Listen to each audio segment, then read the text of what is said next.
Hello everyone, good morning. On behalf of Exhibitions, I would like to welcome you all to India Warehousing Show Digital Week Day 2. I would also like to thank all speakers for taking out time to share their insights. Now we have a very interesting topic for today's webinar, Meet the Industry's Heroes, Successful Stories Straight from the Horse's Mouth, Restructuring a Resilient and Cost-Effective Supply Chain Ecosystem for New Normal. I'm pleased to introduce the moderator of our session, Chetan Kumaria, MD and founder, Excel Supply Chain. Mr. Chetan is a business leader and a supply chain professional with experience of more than 2 decades in Indian and international markets. He's MD and founder of Excel Supply Chain Solutions, a 3PL, 4PL company into supply chain services. He's also the treasurer and a governing body member of Chamber of Visionary Supply Chain Leaders. Prior to starting the supply chain venture, he had senior leadership positions in multinational corporates. Recorded version of this webinar will be available on the platform. Now, without a further talk here, I return the time over to our moderator, Mr. Kumaria. Chetan, over to you. Thank you so much, Harima. And I would like to thank Reed Exhibitions and my sincerest gratitude to Aditi and Reed Group, who have invited me to this elite panel of thought leaders. So as you all know, in the recent times, we have adapted ourselves to live in the new normal post the pandemic hit us almost 2 years back. Well, while now as the demand is getting back, the consumer spending is seeing a surge, the manufacturers and service providers are also having to adapt and to deliver to the manufacturers and service providers are also having to adapt and deliver to the consumer demands. Even in the pandemic, the supply chain of essential goods, as we all know, did not stop. And at the back end, every logistics and supply chain operation people had to adapt and work under ambiguity while risking their lives. We all know that. We've all gone through that. So at this point of time, I would like to salute all those logistics and supply chain heroes. But in the new normal, we all have to be resilient and adapt, with agility being the forefront of what we are doing. One function or industry that has always been on its feet and has been resilient is the logistics and supply chain industry. In the companies, this function has led from the front in these pandemic times. So there have been tremendous cost pressures and challenges in ensuring that the materials are available for production, running the manufacturing lines, making the finished goods reach the warehouses. While the retail was closed, the e-commerce channels, came up, and we had to, as supply chain professionals, deliver these goods to those, warehouses. There had been a lot of import disruptions, transportation challenges, manpower ability, and like this, so many other challenges. Here we are dealing with keeping our lives at stake. And these are the frontline workers in the logistics field that we had worked with. So here we have an elite panel. And so let us hear from this panel of thought leaders on how they have restructured a resilient and cost-effective supply chain ecosystem, as they have been at the helm of this all through this pandemic and have seen it through. And how are they, reshaping their supply chains for the future? So now I would like to request the speakers to introduce themselves. So can I ask Mr. Harish to please, introduce himself? Hello, hi, good morning, everybody. And thanks, Chetan. Thanks, RX Group for, organizing a very relevant topic and inviting me for this. A quick intro from my side. I'm Harish. I head the supply chain at Asian Paints. In terms of my background, I've been with Asian Paints for over 25 years.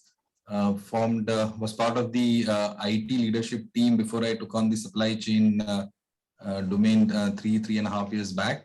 Through my journey, have been involved in a lot of IT-led supply chain transformation initiatives, and I think the last 2 years, despite spending so much time in the company, last 2 years have been probably even next level of learning and understanding. And I think Chetan what you summarized is exactly true, right? I mean, in these times, supply chain has been the center of all business strategy, operations, and hats off to the frontline team who really made it happen in these very trying times, right? Most of the functions could work virtually, but the supply chain have been the heroes in terms of really being out there, whether it be the port or fulfillment, and it was an honor to lead such a team. Thank you, Harish. Really good to hear from you. May I ask Mr. Umesh Madhyan to please introduce himself? Good morning, Chetan. I'm audible good enough? Yes. Good morning, everyone. I hope you and your families are safe, although we are not exactly in a wave or something and it's all dying down and the life is getting normal, but still the virtual world remains a new normal. So I am Umesh. I head logistics for one of the largest logistics in the country, Hindustan Coca-Cola. And I also preside over the CVSCL Forum, which is the Chamber of Visionary Supply Chain Leaders, which is now going national. So I would urge each one of you to go to the website and try and see if you can become members and gain the advantage which we have by creating this forum of experts in supply chain. So let's discuss in the next 60 minutes on how exactly we can contribute in giving ideas and the best practices which each one of us have on these difficult times so that we share and learn from each other. Thank you so much, Chetan. Back to you. Thank you, Umesh. Really good to hear from you. Mr. Somnath, if you could please introduce yourself. Thank you, Chetan. Good morning, everyone. And I hope everyone is staying safe, in your respective places. I head supply chain for Nivea India, and it is absolutely a great pleasure to be a part of this session here. Thank you, Chetan, for this session, and as well as the Read Munch. It has been, as my previous panelists have talked about, a topsy-turvy year for the last 2 years. I think a huge amount of learning for us. We have also seen how things have panned out in terms of new beginnings for many of us. So very interested in the sessions the discussions that is going to follow up. Thank you, Chetan. Thank you, Mr. Das.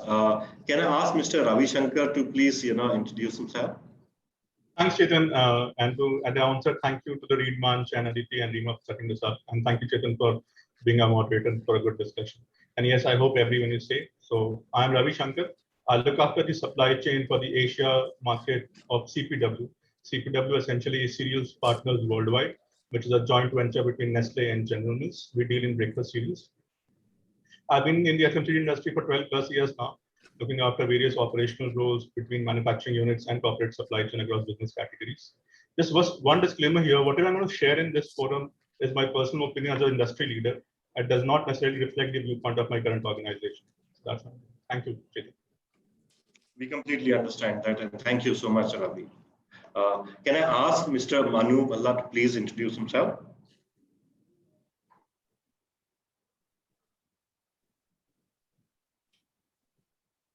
Manu, you're on mute, please. Hi, good morning, everybody. So thanks, Chetan and Read Munch team for having me here. My name is Manu Bhalla, and I'm the contract logistics and supply chain head for a group called Freight Systems.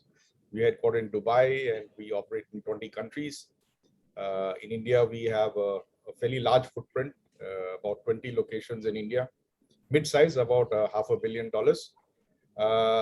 I thought I was probably having the longest stint in my organization, but Harish beat me to it. So I just completed 22 years with Freight Systems. So yeah, it's been an interesting journey, transformation actually, right from logistics to freight forwarding. Now it's the buzzword is supply chain, right? And in this pandemic, we have all learned harsh lessons, right? And as someone said, you can't control the weather, but you have to adjust your sails. So more about it when we speak. Thanks, and great to be on this panel. Thank you so much, Mr. Manu. And it's great to have all of you on this panel. Without wasting any more time, we'll just quickly go on to our questions here.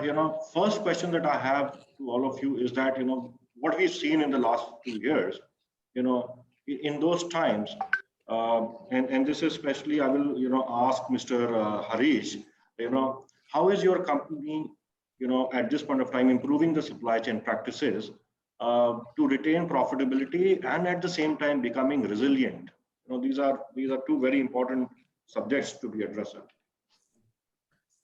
I think the word resilient is probably the most being associated with supply chain in the last 2 years, because I think what has really happened, and we completely used to use the term VUCA and how to deal with it for the last 5 years, but this has kind of broken all those, volatility, uncertainty, complexity, and ambiguity through the roof. And I think these two are diametrically opposite at times, right? I mean, being resilient means you'll have to kind of, be prepared for the worst, and profitability will go against that because you'll kind of build parallel systems and so on and so forth. So actually, the way we saw resilient and being resilient in the last 2 years was probably the outcome of what building blocks any company has been putting over the last probably 5-6 years. So to me, at least, I believe resilience can't be created overnight. And if you really look at resilience, I see a little bit of a theory here is 2 parts to it. One is obviously resistance, and then the second is recovery. And I think the first part, which is resistance, is something which companies with good practices put over over years and decades. And there are different nuances to it, right? You typically try to avoid any outfall of catastrophe, and in supply chain there are a lot of levers, right? I mean, you have got long-term supply chain contracts. You create alternate channels, and then worst comes if something strikes, you put containment strategies, right? So that's the first part of being resilient. That is, you put your resistance, but whatever you do, right, there's a limit to it. You'll still get hit, and that's where you will really have to build in systems for recovery. And at least recovery, typically I see it as a direct outfall of the design of your business, and really it's about really stabilizing and bouncing back. And I think what in the last 2 years we have really done is to really focus on recovery, because such a pandemic kind of disruption, I don't think anybody could have built a resistance to kind of avoid that. So I think really going into our specifics of what we really did to really recover was to really invoke a lot of long-term relationships, because really when you're talking about recovery and really getting your own upstream and downstream supply chains to kind of work for you, is to really have strong you have contractual arrangements, you've got long-term arrangements for multi-year contracts for ensuring fulfillment, etc. But in the times where everything is disrupted, right from the ports being out of action, people not showing up for work, the only thing which matters is relationship. And I think and this relationship spans across. It's with your own teams, with your own folks in the factory, your own warehousing agents, and so on and so forth. So that is one part, and the other thing is to also activate different business models, right? So just to give a live example, I think as the country, nobody anticipated in March 2020 that this is going to go on like this. And for us, paint in a way is a non-essential, discretionary kind of a thing, right? It's not like essential, like, what some of the panelists are dealing with, right? It's not an FMCG kind of industry. So we were kind of just mitigating risks in terms of a factory or anything to do with chemical hazard and all of that.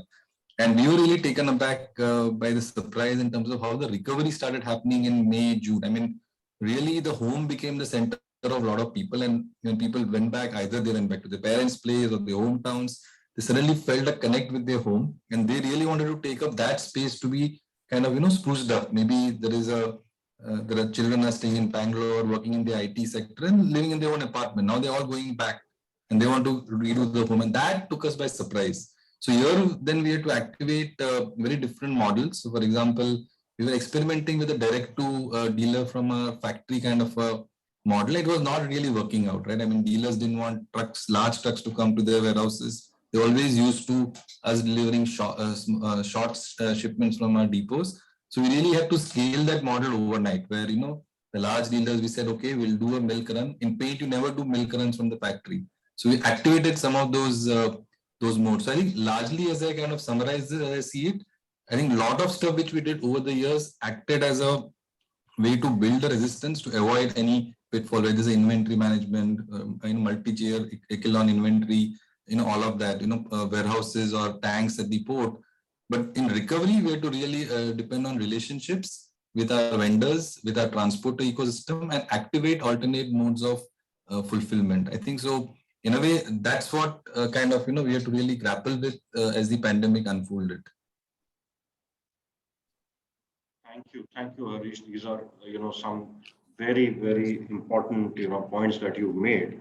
One that I can, take from you is a long-term relationship, strong long-term relationships. I think that had everybody here, and also a very, basic point which nobody understands is that resilience cannot come overnight. So you have to build processes, practices over the years to, achieve the resilience. So, thank you for sharing your thoughts.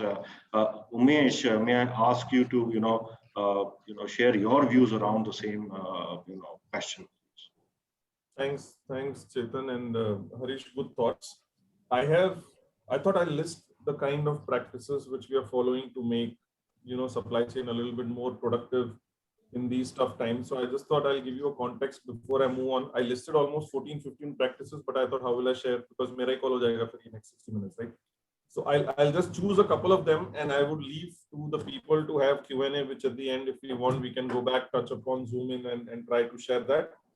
Before I start, just one point, Harish, the new VUCA has a new C in it, which is called chaos. So it is complex, but it is also chaotic. And the kind of chaos these times have created in the last 2 years is phenomenal and unprecedented. Of course, we all know this. The P&L and all the ratios have gone back to 2016, 2017, right? So to bring them back, I think there are huge drives which each of us in our organizations are going through more globally as well to try and see how do we bridge this gap. So a couple of ideas. One, the biggest one which helped us big time was a differentiated catalog. So how your supply chain is agile to adapt different catalogs with this evolving times. For example, the at-home consumption increased big time, right? Obviously, because everybody was at home. The E&D, entertainment and dining, etc., is completely shrunk. Horeca is not working at all. So how do you exactly have those packs and agility in your bottling lines or your entire supply chain from sourcing till delivery was one big challenge, and that gave us a lot of pushback. That is one. So how do you land this, and how do you shrink your demand planning from a monthly cycle or a fortnightly cycle to a weekly cycle, and probably also midweek? So that's one change which definitely helped us. We redid the whole brand pack combination for a period, and we were trying to get back to it, get off it, get back to it with all the lockdowns, etc., which were happening market by market. So that's one big takeaway for us. The second one was, how do we variabilize the entire supply chain? How do we get out of a fixed model? Everything from a nature itself, which appears fixed, is actually not fixed. You can variabilize a lot more. And there were a lot more such discussions which we did, and we got a lot of breakthroughs in the entire manufacturing, logistics, warehousing, transportation models. The other one was, how do you exactly have a strategy which is not FG for delivery, for storage, for days of inventory? How do you have an inventory strategy which is consolidated between raw material, packing material, and FG put together? So if you need to increase somewhere where there is a huge risk of FG, and you really don't know if the lockdown will happen or the strategy will change or the consumption pattern will change, you probably can inflate a little bit on RM and PM and make yourself more agile in terms of delivery. Now, once we do this, the other challenge also which came was, how many touches are we having between us and the customer? So large part of our logistics strategy was a single touch logistics. How do we rate the VAD, which we call the volume weighted average distance of a particular market? How do we try and continuously reduce it? So even if you reduce, let's say 10% of distance, it reduces close to 5 to 8% of your cost, depending on which market you are. So we tried to look at the whole structure such a way that it is single touch logistics, which also needs a little bit of complementing to the distributor system. Can you have separate distributors for separate categories? I'm just throwing an idea, for example, water. So water is very non-seasonal as a demand. Can you have a separate set of distributors who are billed directly from the source? Why do we touch them again and again? So these are a few ideas which work for us. And off late, obviously, like we all know, the government is looking fuel as a lever. And there is about a 22% inflation from Jan till now on diesel. And that is hitting big time all our productivity drives. So we are also considering alternative fuels, and thanks to the buzz which has created for the last, I would say, about 9 to 12 months on biodiesel, which makes it a very, very interesting proposition for us to go forward as a large long-term strategy. So we have been working with biodiesel in one of our markets in south of India for about 12 months now. And our research tells us that there are 27 suppliers in the last 12 months which have guaranteed supplies of this fuel. So these are few ideas which help us, try and see how do we make cost as a percentage to net revenue as low as possible, and give that leverage to the entire business for recovering as much as we can from a ratio standpoint. And that way the operating income, etc., can try to get back to the older ratios where it was. So before I sum all of this up, I would just like to say that it's important for us to somewhere build a strategy which considers all these macroeconomic factors which are happening around us. Probably, for example, the consumption pattern will change forever. Probably the 7 to 8% of modern trade is going to go to 20%, because that's how the literacy has improved in the last 12 months or so, 12 to 24 months, I would say, where people are going more for supermarkets, for e-com. E-com definitely, I read an article where it said e-com will grow about 500% in the next 1 year. So these are the kind of inputs which we need to consider before designing our supply chains, and make sure that you are agile enough for you to really be resilient, what Harish was talking about, so that your ratios and your cost is on the track. I am happy to deep dive more, but that's it for now, Chetan. Thank you, Umesh. You made some relevant points here about agility in the whole supply chain, and especially in the catalog, cutting the time to market. I think that's the key here, to be agile, keeping cost in check, delivering a cost-effective logistic solution, and at the same time respond to the changing market types, which is modern trade, e-com, etc., and be future ready. I think these are some of the relevant points to keep in mind when you are designing your supply chain to be resilient in these times. I think I'll take that thought forward to Somnath and ask him to please share his views around what kind of his company is looking at, or what he's looking at for the cost-effective supply chain and resilient supply chain. So thank you, Chetan. Thanks, Umesh. Thanks, the previous panelist, on the points that you have shared. A lot of agreement to what has already been shared, but I just want to give a perspective from my personal experience in my organization in Nivea. Nivea being a fairly connected, supply chain, we have material flows across the globe. Even while we have a manufacturing setup in Sanand, we do have a significant quantum of goods that flow in from all the parts of the world. So whether it's Europe, whether it's South Asia, Southeast Asia, and so on. So and on top of it, we were in a category which were not entirely essential. There were certain parts of our portfolio which were so-called the essentials, and later on, the whole thing opened up. So we were in a very unique situation to actually experience, what happens because of a pandemic kind of a situation or disruption that happens globally. First, because of the whole pandemic, and also later on the subsequent ripples that we have had in terms of availability of containers and vessels and so on and so forth. And finally topped by the Suez Canal thing. So I think you're right in what Harish said, and I think Chetan also emphasized that resilience is not something that you build today. It is something that is built over a period of time. And unfortunately, there had been some disruptions in the past in our organization, which also kind of got us a little prepared early on in terms of how to go about doing things. So, I think 2, 3 things that comes to my mind when we look at resilience. One is that we need to define it, in terms of, however we want to define it for us. The standard ones in terms of, we talk about, the time to survive, time to recover, time to thrive, so on and so forth. You definitely need to choose and define what does it mean for you to being resilient, one, and then build your structures around it. Some examples that I want to give from my organization, we do have a team which looks at balancing capacities across the globe. And as I say, we are fairly connected globally in terms of manufacturing and so on. So there is a team which actively looks at balancing capacities across the globe. In an Indian context, any large FMCG, large organization can also, I'm sure they will be also having this, but it becomes very critical to have a central team which looks at balancing capacities over a period of time, and also look at the scenarios that you need to paint in case of disruptions like this in terms of raw materials, packaging materials, and so on and so forth, right?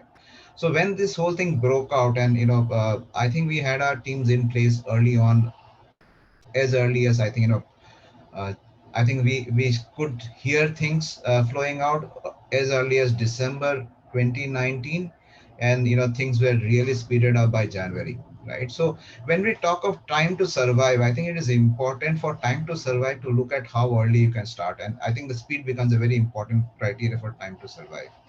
And when I talk about time to recovery and time to thrive, I think the structures that you build over a period of time, both in terms of team.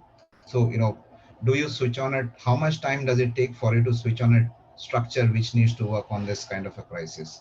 And how do you allocate the resources? How do you free them for their day-to-day work and all that? I think that preparedness we had, and I think that it helps. So time to survive and time to recovery also kind of got impacted, primarily because we started off early on, and also because we had certain structure in place. I talked about global capacity management and so on and so forth.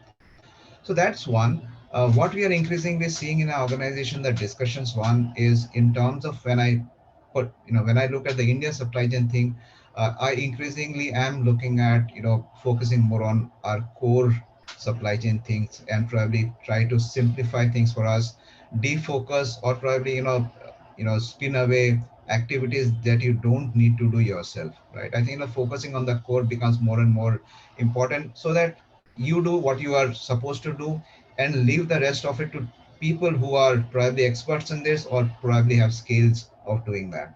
So focusing on core becomes very, very important. We have also seen, in the same line, there is multiple discussions in terms of how do we make our assortment, quote unquote, more leaner.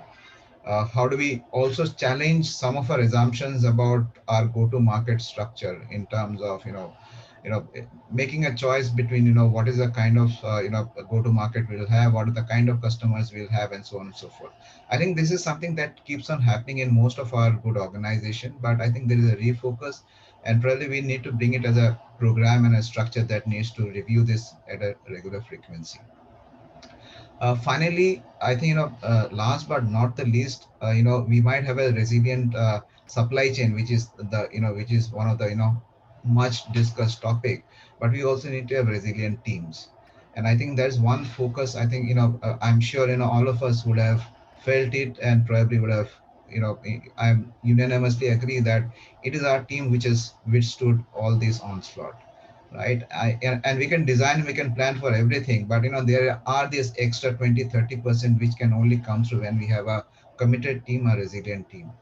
So I strongly believe that along with the supply chain, a resilient supply chain that we talk about in terms of technology, in terms of tools, in terms of structure, we also need to have a resilient team.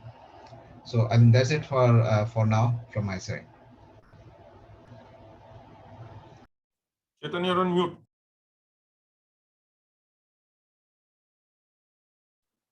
Thank you, Somnath. Sorry, I was on mute. Very interesting part that you've shared. A couple of things that I could take from here is that allocation of resources become very important. I think that's bang on, as you said, that in these times where we have to look at cost as well as look at making our supply chain sustainable and resilient. Allocation of resources becomes very, very critical. and at the same time focusing on the core. I think these core competencies or skills or people or resources or business partners, whatever is your core, you need to bring them together and get your strength from them. I think these are a couple of some great points that you've shared with us. Thanks for sharing. Thanks, Chetan. So if I can, ask Manu on the other side, where generally, from a non-manufacturing to a, service provider segment, you look at, how do you, really look at cost effectiveness for your clients, as well as, keeping your, operations in such a way that they can become resilient and your, partners or your clients can really, lean on to you in these times. So if you can share some thoughts around that, please. Thanks, Chetan. And one of my co-panelists used the word VUCA. So recently during this pandemic, I learned a new word. Okay, so it's a combination of ambiguity and agility. All right, and the new word that I learned is ambiguity. And to quote the chief operating officer of Corn Ferry Institute, he said, knowledge is what we know, but it takes ambiguity to acknowledge what we don't know and control it, right? So I kind of made it my mantra during this period that, these are different times, and, we don't have any case studies to learn from this in the past, right? So this is what we did, okay? And so by what we see, as a service provider, the only way we could find solutions for our clients is by thinking out of the box, right? And finding solutions which are very different from others. Now, few things, there are a couple of issues. Let's say we do exim trade, we do import export, we do supply chain, 3PL, the entire piece of it. For example, now ocean freight to US has gone up about 4 times, right? And now we are moving containers directly like $15,000 a container to the US East Coast, right? However, many of the products can't sustain these kind of pricing. And so what we've done is, because we have the advantage of being a Dubai-based company, we are now come up with a solution where we are doing reworking of containers in Dubai, which means that we are getting regular slots. See, one is the rate, another is the place. I mean, this place on the vessel, you don't get spots, right? So, but we have sufficient slots from India to Dubai. So we are taking cargo from all over India, bringing it in Dubai, reworking it, and then we have contracts out of Dubai to East Coast, North Africa, West Coast, Europe, etc. So 2 things are happening, and we are saving the customers, $2,000 to $2,500 per container while reworking in Dubai. And the only difference is that the transit, which on paper is about 30 days, US East Coast out of India, takes about 45 days. But the thing is that there's no point having a transit of 30 days and then having the container sitting on Indian port for another 30 days. So really your transit time is 60 days. And so this is a new, out of box solution that we are offering our clients, and it's picked up very well. And many industry leaders have, every day I'm talking to customers and they're very happy with the solution. And we've already moved the first, I think about 30, 40 containers in this way. Today we are booking up about 50 plus containers just waiting out of Chennai, Nhava Sheva and other ports. So so this is an out of box thinking, right? And the other thing I want to say is, Chetan, one lesson we've all learned is that you have to be customer centric, right? So while we talk about resilience, unless you're customer centric, the resilience part will not fall into place, because your solutions that you build have to be around your customers' pain areas, right? And the pain areas have changed. It was different. I just take this example. Today, pricing is not an issue for export. Let's say I have people saying, you give me a container at any rate. I moved at $17,000 also. But that is not the solution. I can get the rate, but if I don't have the space or I'm not able to deliver to his door in the US, it's not a solution. So we have to think of it differently. And And I think the level, like, we heard from Mahatma Gandhi, what the customer is prime and, we have to focus. But today it has gone to a different level. We need to be more than what we had been as customer centric in the past. Yeah. So this is just, one of the things. And of course, sea air has again come back. Sea air, dollar is costing about $7 to $8 a kilo to US, depending on, air freight, right? But then sea air, you're able to find a solution over Colombo, Singapore, or Dubai, and the pricing is substantially cheaper, at least 20%. So these are out of the box solutions that we are providing. But again, like I said, keeping all our solutions customer centric. It's not that I offer something, but it's not something that the customer wants. We need to align with the customer, and that's where the partnership with the clients come. And like my panelist said, Mr. Somnath, saying that it's better to focus on your core activity. So when you have specialists, let's say like Chetan and myself, who are basic supply chain service providers, please allow us to focus on our work, and we will help you, focus on yours and free up your time, right? So that's it from my side. Thank you so much. Thank you, Manu. It's good to hear from the perspective from the other side. And as you said, the new word that we've learned is ambiguity. I think that's a new buzzword after VUCA, which has come up, and we'll all remember that, right? At the same time, how you've been able to provide solution to your clients around getting the cost down through looking at out-of-box solution. Basically, giving an example of shifting the cargo through Dubai, where you can save time as well as some couple of $1,000s there. I think these are innovative solutions that we need to now embrace as we are changing with the times here. I think great thoughts, and with these thoughts, I'll just take a few inputs from Mr. Ravi to share his thoughts around how is he looking at making his supply chain as cost effective and resilient in these times. Thanks, Chetan. And in the last 18 months, I've spent 9 months looking after the India-centric supply chain, and in the last 9 months in the international supply chain. And the challenges have been very uniquely different in the two supply chains. And probably I'll focus on the profitability question and the aspects first. What we have done, and probably what helped us, because we had the background on it probably pre-pandemic, is go very granular. So I'll start with first, which is waste elimination. Most of the time, waste elimination was something which was focused more on the production, on the operation aspects of your operation, where you save cost on your product. What we have done is gone one level ahead, started waste elimination journey in supply chain. And what we realized that is easy wins over there, which were not really visible because I didn't really thought about it. The second aspect was to also deep dive into the planning aspects. We realized that planning, while we think is the best in our organization, a lot of low-hanging fruits which can give us substantial savings on that end. So first was waste elimination.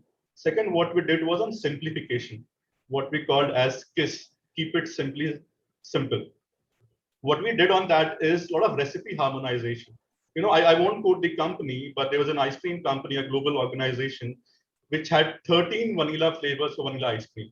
13, 1, 3. I mean, the vanilla flavor is same. Why do you really need to have 13 vanilla flavors, maintain the inventory, the taste, the profile, and then the write-off cost, which is there? So what we have done is we have really looked at the entire value chain. What are the exclusivity or uniqueness that we have, and what is the price that we pay? What is the consumer proposition for that uniqueness and exclusivity? And accordingly, we have harmonized our recipes across the value chain, which again gave a lot of savings to our bottom line. The third that we did was product portfolio optimization. Yes, Umesh and others were right that we had to look at new catalogs, new channels, but it was also a time to look at what products were not doing well or what were not required in the pandemic. Not everything was going off the shelf. There were certain channels like Eureka, there were certain categories, like in fact, modern trade were not doing well for the first 6 to 7 months of the pandemic. So we also looked at a product portfolio optimization from two aspects. One is to release cost, and second is to release capacity, because you were tight on capacity, you were tight on raw material and packaging material. So that helped us out there as well. And the fourth on the international supply chain, as Manu just mentioned, we also had to work on an ocean freight piece, because here is where relationship really helped us. Long-term relationship with the ocean freight and the carriers, because after the Suez Canal, after the boom in China exports and the detentions that were happening in US, ocean freight and container availability was a big challenge. Here again, we looked at the entire international manufacturing footprint. Could we really localize more of what we are producing in the same market and minimize our exports? We approached the market regulatory affairs to change our regulations, to relist our products in the markets so that we could reduce our transportation time and distance. That again gave a lot of savings over there. And on resilience part, yes, as Somnath was saying, work on your team because the team is what gives you resilience in the supply chain. Work on the emotional and mental part. Other than that, what we also did was relook at our entire practices. There's a good term called BCP, Business Continuity Plan or Risk Mitigation Plans. What we realized that they were crowns on the paper, but when we actually went to operationalize them, it would take us 3 to 6 months to get them into place. So what we have done now is started operationalizing our BCP plans in terms of at least running them once. If I have to supply Philippines from Malaysia as a BCP, I need to register it with the Philippines FDA. I need to register it in the Malaysian FDA. I need to get the artworks ready. I need to get the transportation T lanes and everything ready. So what we have started doing now is getting these BCPs executed and ready in place. So the next time round, when I have a pandemic either in Philippines or Malaysia, I can really trigger these BCP supplies at a very short notice. So that's what we have done. What we've also done is went one step back with our suppliers. We started working with our suppliers on their BCPs, on their risk mitigation plans. How are they managing their value chains? Trying to understand their capacities, their processes, their people management, their people BCP plans, so that we don't get hampered because we're all internal focused, internal centric in the first 3 to 4 months of pandemic. But then we realized that if the value chain is not going to support us, we'll crumble. So that's another thing that really helped us in the last 10 to 12 months, where our suppliers have been one strong pillar of strength for us and really work with them. So yeah, that's key point from me on this one. You're on mute, Chetan, again. Thanks, Ravi. Some very interesting, thoughts that you've shared for not only India but Asia-centric supply chain. Like I picked up a word from Manu, I also learned a word from you, which is KISS. I think it's very important for all of us to understand this. KISS, and KISS is like keep it simple, right? So I think that's how we need to look at the current situation. Do not overcomplicate things. Keep in mind, what you said is re-looking at the channels. If Horeca channel is not working, we should look at home channels, and we keep shifting the product portfolios between them, and we should not run in the same manner that we have been running our supply chains. I think that's how the new normal would be, and I would like to thank you for sharing that with us. May I just ask Somnath, a simple question around what we keep hearing about is that the use of technology has really helped in steering through these present times. In your view, will it really play a major role in building a supply chain which is sustainable for the future? And how has technology really helped us in these pandemic times? Thank you, Chetan. Thanks for the question. I will probably roll back a few minutes earlier when we talked about the entire value chain, in terms of the manufacturing, the suppliers and their own suppliers.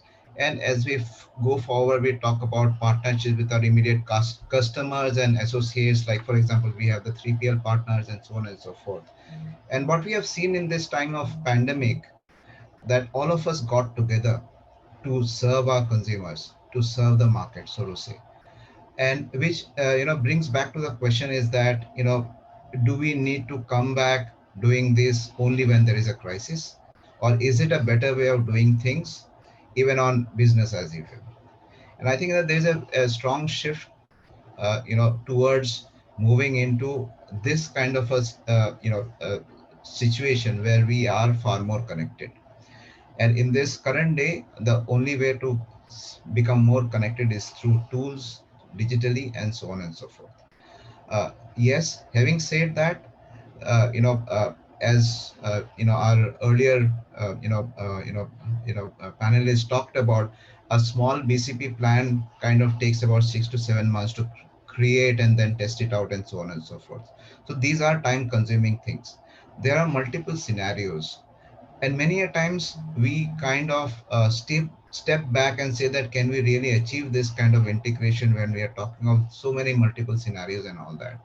But our experience has been in terms of connecting this, having tools to connect this entire value chain at least at a basic level is critical and is important. That gives you the speed, that gives you the visibility. It is, I do understand that you might not be able to build in all the scenarios, but the basic ones definitely we can look at having the tools for connecting the value chain. One. Second thing is in terms of, I go back to my previous topic of focusing on core. Now what we see particularly in India, there is a huge lot of turbulence, turmoil, restructuring, whatever name you want to give, to our customer sets, especially in the FMCG domain. We are seeing a lot of new channels, new ways of reaching to our consumers are coming through. We are talking of Omni, we are talking of new collaborations and so on and so forth. We are talking of a D2C, which many of us have, plunged into with a lot of vengeance. So given that kind of multiple ways of reaching to our consumers, it becomes very important to choose what is core to you, have the right tools to manage it, and probably give away things which are non-core to experts who do it on a daily basis and do it at scale. So you need tools at your end, and you need tools at the end of your partners who do it at scale. Many times we probably do a simple job of lift and shift, that these are the activities that we are doing in here, and we shift it to an outsider, or a service provider who does the same thing again and again for us outside our organization. Essentially, it looks pretty on your book saying that you have less headcounts, but essentially you're doing the same things. Nothing changes. It is important that we have tools to simplify those processes and tools to actually automate those processes. Hence, you have tools for focusing on your core, because it has become complex. The way you serve your customers have become complex. The way you reach to your consumer has become complex. You have Omni, you have D2C, you have the modern trade, which is resurfacing back in a very different manner. In general trade, you have a lot of other complexities. You have, within general trade or distributive trade, as we call, you have multiple layers, and we are targeting them in a very, very different manner. So it is important for us to be strong in what we do, leave out what we don't do to experts, and both the sides see that we build in technologies to to serve them. I do understand that situations are changing very fast, but it has been the case always. I mean, if I look back 15-20 years back, every 3 years whatever we have kind of implemented, 3 to 4 years down the line we had to reinvent and re-implement any kind of solutions, whether it's a IT solution, whether it is a process solution, and so on. I'm sure a lot of us with this kind of experience, you'll agree that every 3 to 4 years, it is a different organization for us from a supply chain point of view. So keeping an eye on what's happening in the future, and accept the fact that what we are creating now will probably might not be relevant 4 years, 5 years down the line, and we have to reinvent. I think is a key to it. Right, and very, very relevant thoughts. I think, Umesh, if I can ask you also, because you've been deploying a lot of technological advancements in your organization. I know you have used bots for your, customer service operations, etc. So how do you see, technology deployment at this point of time and for the future? So I think I completely agree with Somnath. I think there could have not been a better time for organizations who had already embarked on the journey for technology and innovation before the pandemic. I think pandemic has been a testimony of what difference actually technology and innovation can make. So we had automated warehouses gone live before the pandemic. We had auto loading docks, which went live before the pandemic. And people were so relieved, because your dependency on people to run the warehouses on such unprecedented times is minimal. A warehouse which would have needed 350 people to come in daily for doing order processing in one of our plants in Ahmedabad today needs only 50 people. And thank God we had done that before the pandemic. All that was super, I think, impactful and it gave us all those results which the pandemic actually wanted. For example, going on digital signature on SAP invoices, you don't need to touch them. There is no document exchange. Going with ePOD on TMS, again, you don't need LR, you don't need POD, it's there on the driver's phone. So I think there are things which definitely we saw helping. Having said that, like I said, we are all bad in terms of situation on P&L ratios, and hence cash, of course, and investing in capital for automating is going to be a problem, although we agree that it is more important for us to accelerate on that journey and go forward. What we would need as a community, as a fraternity industry, is that try to find out solutions on leasing kind of model or TOC or Bolt kind of models where capital moves to lease, and we move on to solutions which are even ASRS, which is a warehouse on lease. So we tried one of these, and we are going live in November in Siliguri with a ASRS fully functional, fully on lease, with no capital involved from our side, but it's a long-term 5-year agreement basis which we are going with. So I think these kind of models are something which we'll have to go ahead with. And touching upon what Somnath said, RPA using bots is one technology which will accelerate, I think, many-fold pre versus post-pandemic. So I think there is a lot of opportunity where even part of your processes can go automated through RPA. There are also hyperbots which are available now where you can attach IoT, AI, or camera or video vision analytics and complete the whole loop of processes which we are looking into right now. So I think tech will be key, but then again, the biggest challenge today, which we as logisticians have and supply chain heads have, is people like Somnath, I think, try to touch upon. And that's primarily because technology is moving at a pace which is very, very fast versus the pace of our people adapting change. So the biggest challenge right now we have is people. How do we train them? How do we let them embrace disruption, startups, new ideas, new ways of working?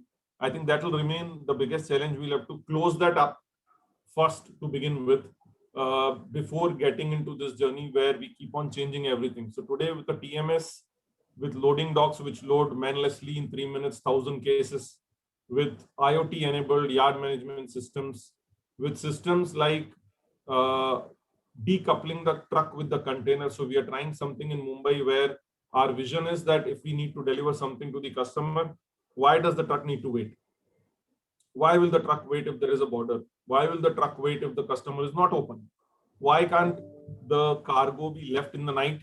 The customer wants whenever he can come in a fully safe and secure system, show his identity, and the cargo opens for him. He accesses the way he wants it.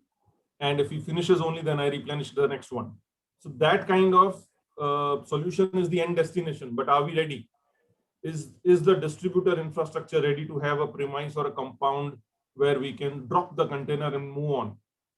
Do they have all that wherewithal in terms of the technology and embracing that safety RFID secure system to do all this? I think there is a long way to go.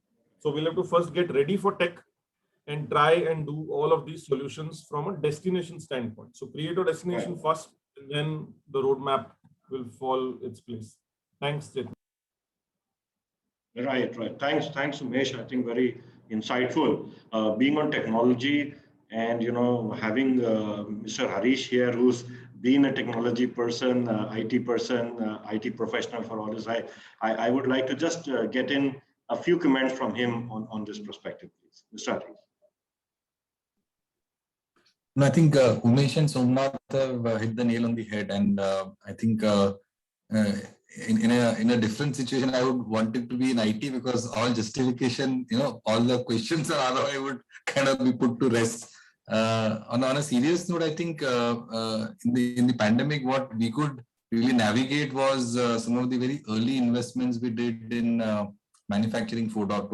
So just to give an example, I know if all of you would have recollected some major catastrophe which happened in Visakhapatnam, right? This is LG tank which released some toxic gas, right? And I mean, just to share, we also have similar liquids in our factories. Now imagine that your plant is shut for like like 20 days, and there's nobody going and attending to those tanks because and this is like just on summer is coming in, and these are highly reactive chemicals. So what we had done was completely put a lot of IoT sensors on all our tanks, and what our teams could do, because we really couldn't open up those factories in that heavy lockdown, except for the security guys who are not really trained to handle such hazardous chemicals. So really having a full visibility of some of these tanks remotely, having our safety experts constantly monitor some of those temperatures. I think some of those investments really paid for, and really having a completely digitized control tower, really seeing where our trucks are, and then also help having a human element to it, because you could really also trace some of the drivers. But I think the drivers faced the brunt in the first lockdown where they were left stranded across. I think so.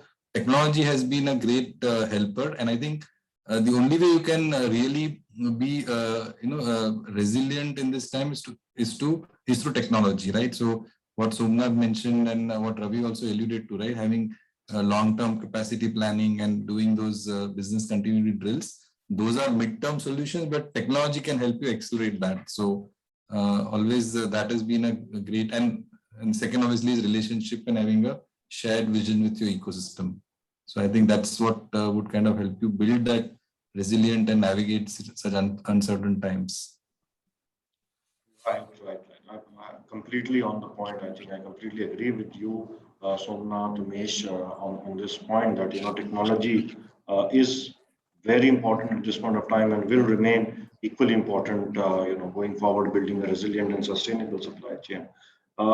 Manu, if I can just pick your brains about you've been into the international transportation business, and so how has the pandemic affected the relationship between the countries, and what has been the impact on international trade when it comes to imports and exports? How are you seeing this panning out in the near future? So thanks, Chetan. Before I answer your question, I just want to take a shot at the technology and sustainability piece, if you don't mind. Yeah, sure, please. So two things. I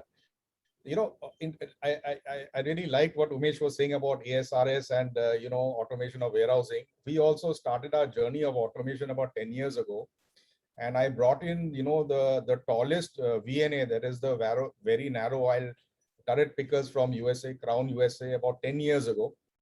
We had a reach of about 12 meters, and these were man up machines, each costing about that time about 75 to 80 lakhs each machine.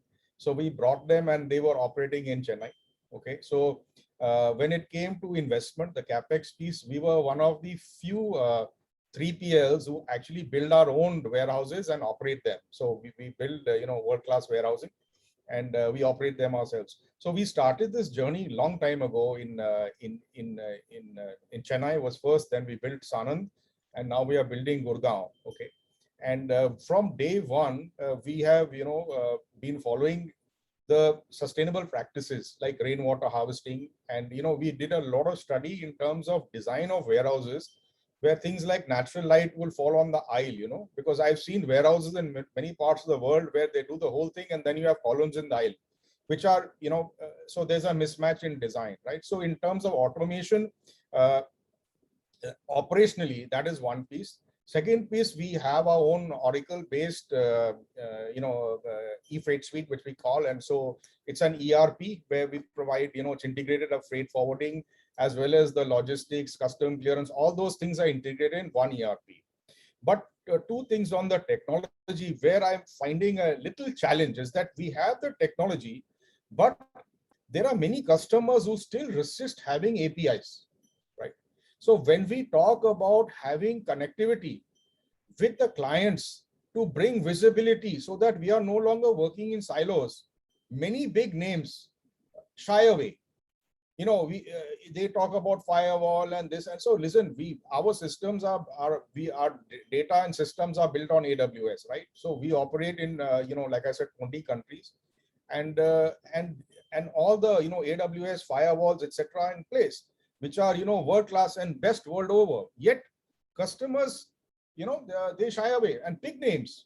So Sorry, Chetan, Yeah, I completely understand that point, and it has always been a long-term discussion.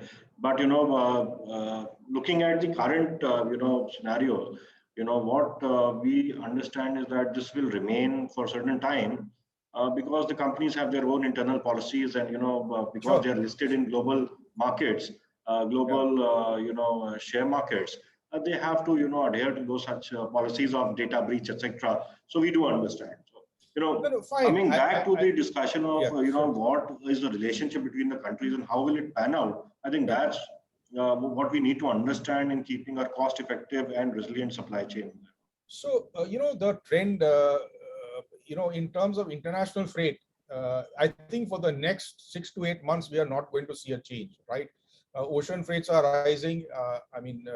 Both inbound and outbound. All right, air freight is already at its peak. And for various reasons, right, on the international side, right from container shortage to the drive which was early there from China to US, a lot of West Coast shipments were moving, but now there's a resurgence of COVID, right? But again, I'll come back to the point where we have to be thinking outside the box. Now, just to answer that, now import, let's say into Dubai, it's about $7,000 or $8,000 a container coming in from, let's say, Shanghai into Jebel Ali, right? So there we are trying to do the reverse what we are doing for the export side, where we are bringing in China cargo into India and re-exporting to Dubai, which is cheaper, okay, it's with a longer transit. So we have to prepare for something different completely. And this, the ocean prices, if you see all the news, the container shortages are not going to come down for the next 12 to 14 months, okay? That's one. And so everybody needs to, relook at their supply chain. Like I think one of my colleagues said that nearshoring and looking at Indianization or indigenization of some of the inputs, there is there's a greater focus on that. And of course, if I may say, the China plus one policy is something here to stay. So it's interesting, Chetan. I don't know if I answered your question completely, but capacity both for air freight and ocean freight is going to be this way. The freight is going to be turbulent, and we are already seeing what's happening on the fuel prices in India. So even for domestic transportation, it's going to be a challenge. So we got to brace for this. But I'll come back to the word that I used earlier, where you have to work with ambiguity. Yeah. So I hope I answered your question. Yes. So we have, since we are running out of time, there are, a couple of questions which have come up from the audience. I would quickly like to, take them up and pose it to the panelist. One question which Mr. Abhishek Luthra has, first he has thanked to the panelists, and, he says that you have shared very interesting insights. His question is that resilience could come at the cost of profits. So how do we get the business case right for our franchise partners, internal finance teams to invest in resilience, say through automation, technology, planning, bandwidth, organization? So what he's asking is, how do we, put in money for this resilience? And because it's very tight in the, cost part, how do we, invest here? So Ravi, would you like to, take up this question? Yeah, sure. So thanks, Abhishek. Nice question, actually. So there's a word called vicious cycle, and there's also a word called virtuous cycle. So as organization, we should lean and work toward the virtuous cycle, wherein we marry tech, obviously with the marginal contribution and the bottom line, but we marry that also with the cost savings that will generate. If we are able to prove to our financial community and the sales marketing guys that the automation that I'm going to do will probably lead me to X amount of savings, which over the years will help me pay back this automation and then help you generate incremental sales by this savings. It will lead to a virtuous cycle wherein we can get these approved. Obviously, as Umesh was saying, getting these tech approved by the finance community is not an easy task because you have to look at your bottom line. But I think a virtuous cycle of proposal, along with the benefits in terms of not only financial, but also environmental sustainability, supply chain sustainability. When you do automation, you just not save cost, you save carbon footprint, you save man-hour footprint. These, if clubbed together, can make you a good proposal to get it signed off by your financial community, if that answers Chetan.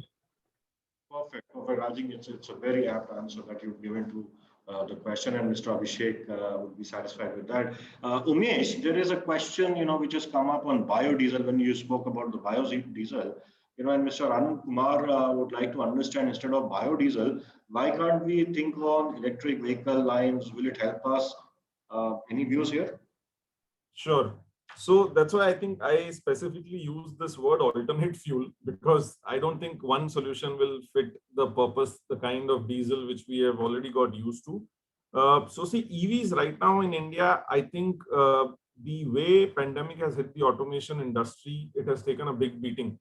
We were very closely in touch with the Daimler team, and they were supposed to come up with large 9-tonner vehicles on EV in India very soon, is what they said in 2018 when we met them. So we were expecting around 2020, 2021, we should go live with that.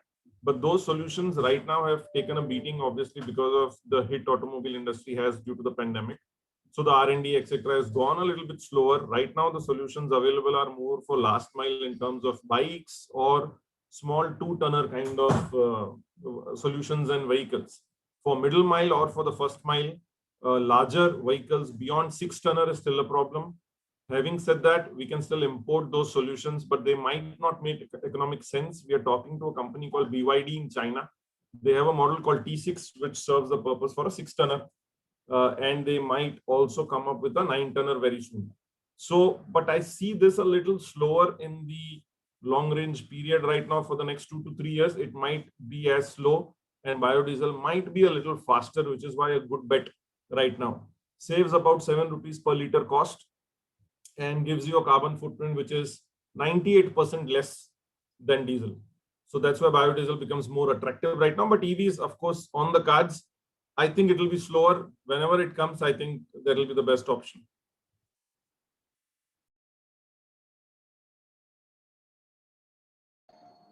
I think at this point of time, it really looks like biodiesel can be really helpful in getting the cost down.